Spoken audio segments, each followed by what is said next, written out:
In my recent GTA video, I needed a car to drive into and out of a garage. The car had to be CG, as did the garage interior. In this video, I'll quickly describe the steps I took. We'll focus on this panning shot here, but I'll include extra tips for other types of shots at the end. The basic steps are as follows. Shoot your footage. Track your footage. Add your models. Add a shadow catcher. Set up your lights. Prepare render settings. Render. And composite your CG elements. Step 1. Shoot your footage. This is as simple as it sounds. Grab the camera and, using your imagination, try to film the shot as you see it in your head. You might want to do a few passes first, moving the camera faster or slower to give yourself more options once you start editing. It's a good idea to figure out how big your CG object is going to be beforehand, so you know how far back to place the camera. It's also a good idea to write down the focal length you shot at, as well as other measurements like how high off the ground the camera was, or how far it was from your CG subject. The more information you record, the safer.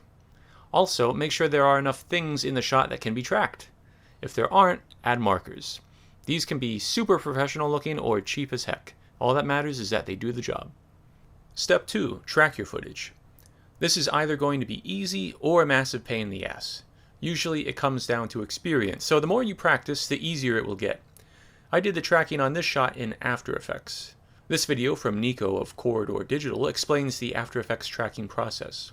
I use an add-on called AE2Blend, available on the Blender market, to copy my After Effects tracking data and paste it into my Blender scene.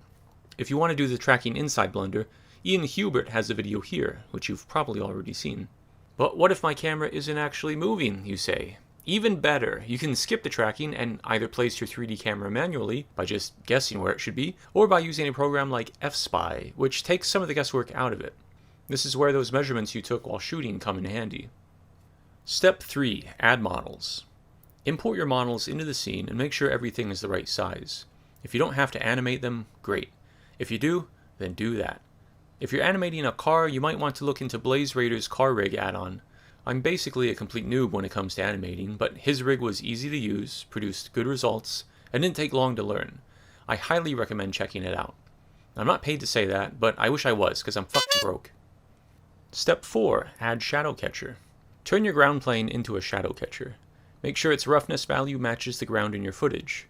Also, keep in mind that it will show up in reflections, so try to match its color as closely as you can. You can always camera project your footage for a quick fix. CG Matter has a great video showing how to do that. Step 5. Setting up lights. I like using maps from HDRI Haven. I'll look for one that has similar sun and shadow qualities. In this case, I want the sun to be high enough to match the shadow length in the footage, and I want those shadows to be sharp. The preview render helps a lot in choosing a good map.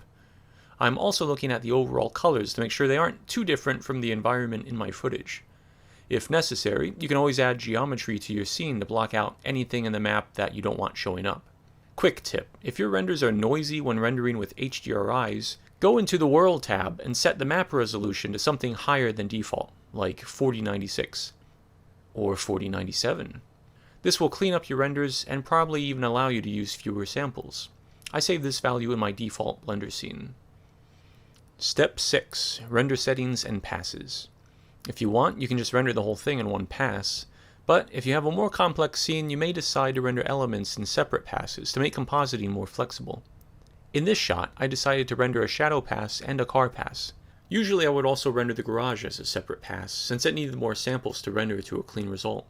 If the camera wasn't moving, I could just render the garage as a single frame to save time. This video from Jacob Holiday explains how to render passes for VFX with the new Blender 2.8 update. To save more time while rendering, use the border rendering option, so you're only rendering the area of the frame which the object appears in. I also set the render dimensions to 80%. CG renders are always going to be sharper than camera footage, so if I'm going to have to blur my render passes anyway to get them to match, why not just render a little smaller to get the same effect? I rendered at 80%, then scaled the passes up to 125% when I composited to get them back to the right size. Step 7. Render. Go do something fun. Step 8. Compositing. This is where you see all your hard work pay off. Use whatever software you want. I like using After Effects to composite. Bring in your renders, lay them over the footage, scale them up to match the size, and voila, you're done. Maybe.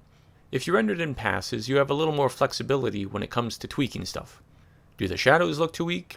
You can duplicate the shadow pass and adjust opacity. Should they have more of a color cast?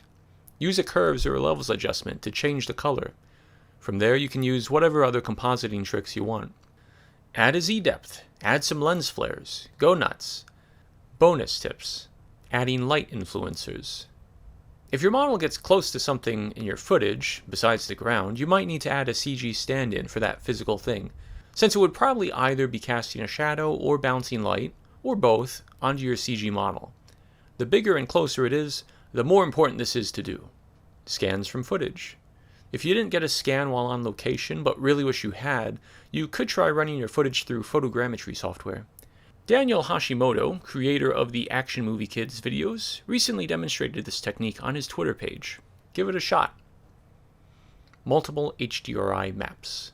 Sometimes it's easier to render with multiple HDRIs to get the look you want, like when the truck moves from the sunny area to the shaded area. Instead of trying to deal with a CG tree or any of that crap, I decided it was simpler to just render again with a second HDRI that matched the shaded area, then blend between the two sets of renders in After Effects using a masked solid as a track matte. There you go, that's all it takes. Now go and try it out.